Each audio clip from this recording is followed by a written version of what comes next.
Yes. So psychology of business, and we are looking at the principle of reciprocity. Now, what is the principle of reciprocity? The principle of reciprocity is simply that whenever you give anything, that's a freebie, okay? It could be, you know, earlier whenever we were having newspapers, there would be like somebody doing an extraordinary advertising where they would give you, maybe it's like a gift which is there. It's like a small, maybe an envelope with a little it could be a greeting card, and Reader's Digest does that. You know, they give you this mini greeting cards. I don't know how many of you have subscribed for Reader's Digest, because earlier they used to, whenever you have subscribed, if any of you have, they used to send these envelopes which were full of beautiful hand painted greeting cards, and they are so amazing.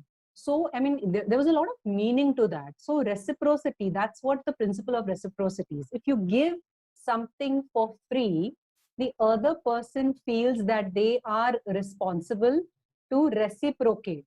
So it could be any, even your local vendor. Say for example, your bhaji wala, okay?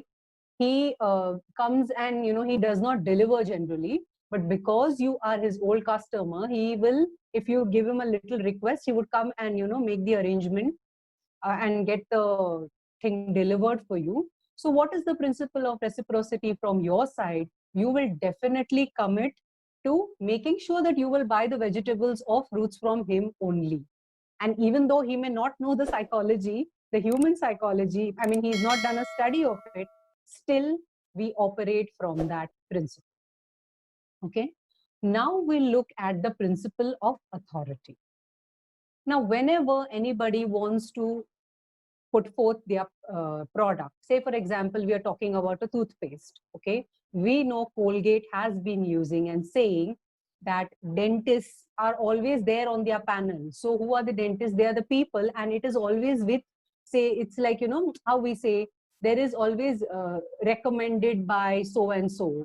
That is the underline. So if in whichever field you are, say, for example, in our psychology, if we have somebody who is one of the most famous person, like say for example a very well-known person who comes and speaks about it, of course people will listen because of the experience, because of whatever the position that person is in.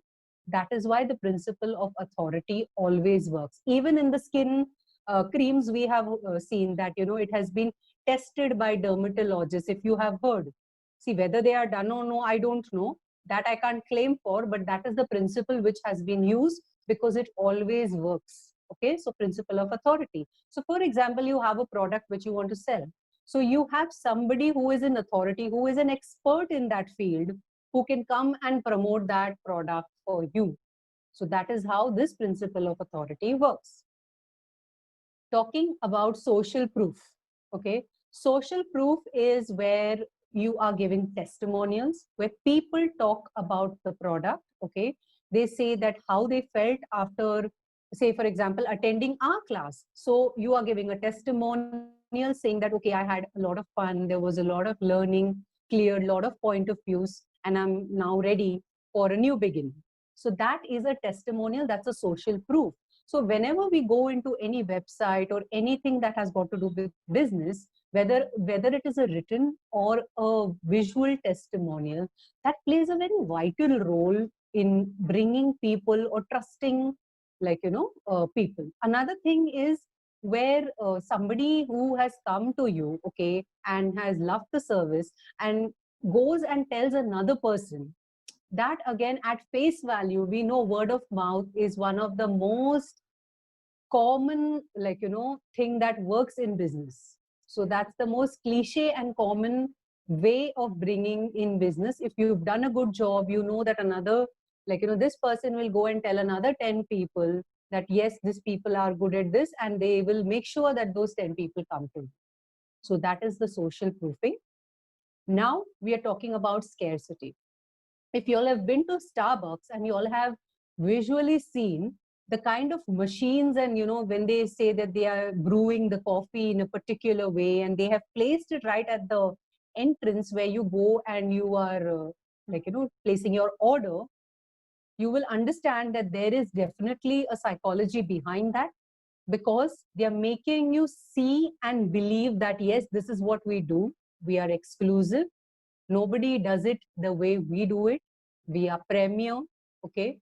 And when something is premier, whether it is a Mercedes or whether it is Starbucks, everybody likes that which is not available easily. And that's how they have been priced so high. So that's the principle of scarcity which works. That is another psychology of business. Now we'll go to the recency illusion. Now, what's the recency illusion? The recency illusion is simply that, for example, if you're watching a serial, now we are not so fortunate to have those, like, on-air shows, but the repetition is happening. Even then, whenever between the serials, you would see an advertisement coming in, okay? The advertisement comes in, okay? And then you see that serial 5 days a week from 9 to 10 or 9:30 to 10, okay? In between, you know that serial is only for 10 to 12 minutes. The remaining is all advertisements, okay? That particular advertisement is played, say, twice during the serial. And if it is 5 days a week, please multiply and see how many times they have repeated that. So what happens is that the mind works on repetition, the principle of repetition, and that which is available to you. And when it is there in your head, it will keep repeating, and to it they attach a jingle. So music, if people are more auditory, they will pick up the music and they will keep repeating it in their mind. If people are good with one liners, they will pick up that one line and stick it in their head. So जैसे फेविकॉल का मजबूत जोड़ है, कभी टूटेगा नहीं. So this is something which just sticks. You don't need to even see the ad again. But the tagline, once that tagline is stuck to the customer's head, that means the business has won and actually done their job. So then we come to commitments. Now, same way I'm talking about commitments, the same ad I will tell you about. Fevicol का मजबूत जोड़ है, कभी टूटेगा नहीं. Okay. Fevicol is just an ordinary glue which we use for our basic purpose. We don't even, how many times do we use it? Okay, we might use it for sometimes for making furnitures and all, but now we know we all go to Pepper Fries and everything that's online available. Very rare will you find somebody who comes and gets your furnitures done at home. Okay, so when you say this, even if it's a simple product, okay, like a Fevicol, and such a commitment kind of a word is like a phrase has been used in the advertisement, we are all, like we say, the kind of culture that we are in, it's all about commitment, it's all about duty, it's all about being there. So when they use such taglines, it just sticks to you and you will love it because it's all full of emotions and it will never go away. So that's another way which businesses have a way of pulling clients. Now, when we're talking about verbatim effect, what is verbatim effect? Verbatim effect is when instead of talking too much of your product, you just keep it short, okay? You don't talk too much because what happens, or you put pointers to it. Point number 1, point number 2. If you see sometimes in ads also, they have these bullets or numbering.